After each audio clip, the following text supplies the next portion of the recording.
It was a warm, sunny morning.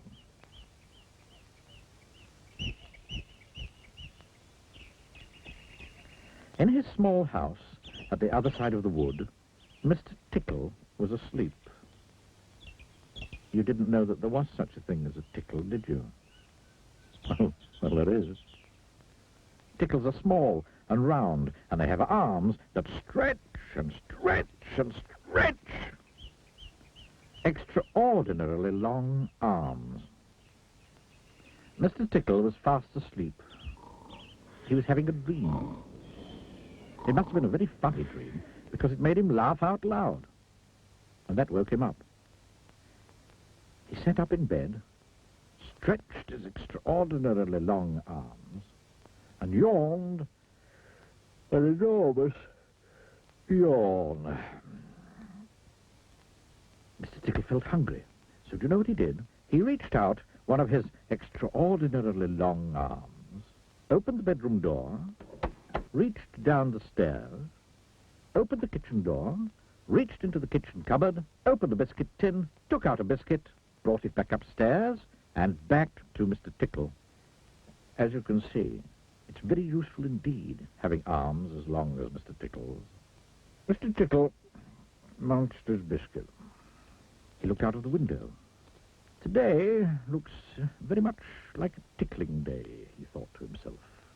So, later that morning, after Mr. Tickle had made his bed and cooked his breakfast, he set off through the wood.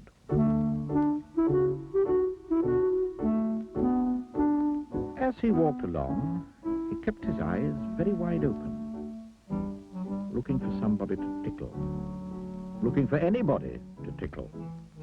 Eventually, Mr. Tickle came to a school.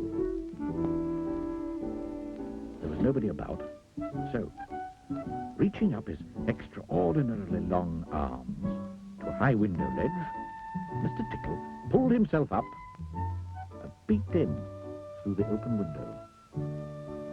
Inside, he could see a classroom. There were children sitting at their desks and a teacher writing on the blackboard.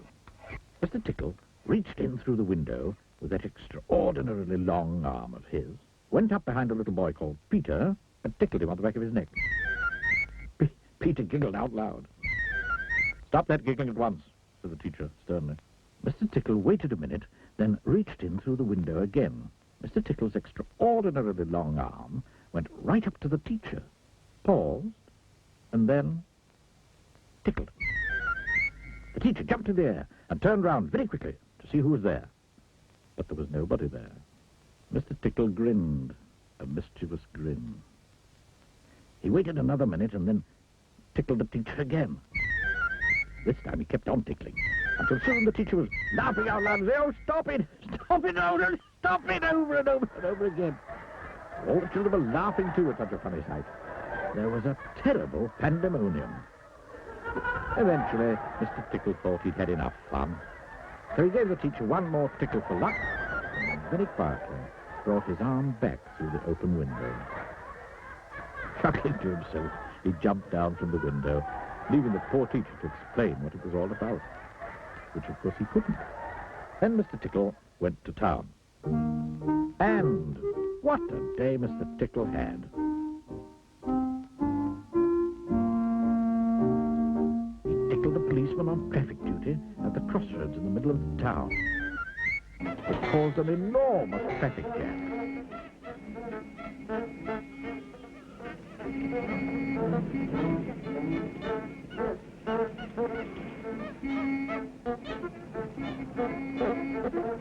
He tickled the greengrocer just as he was piling apples neatly in his shop window.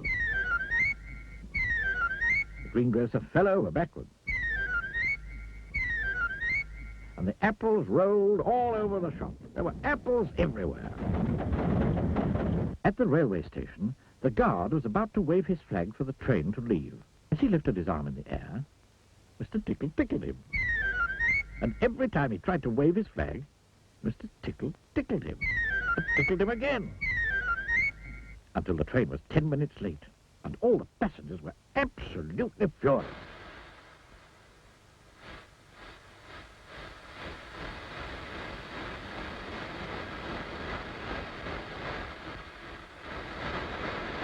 That day, Mr. Tickle tickled everybody. He tickled the doctor. He tickled the butcher.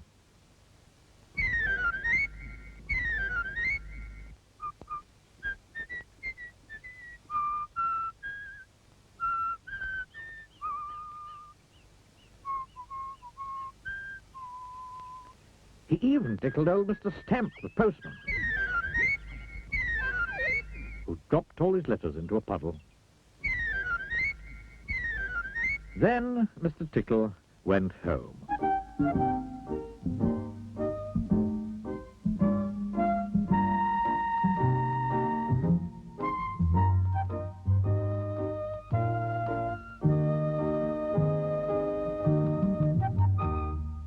Sitting in his armchair in his small house at the other side of the wood, he laughed and laughed and laughed every time he thought about all the people he'd tickled.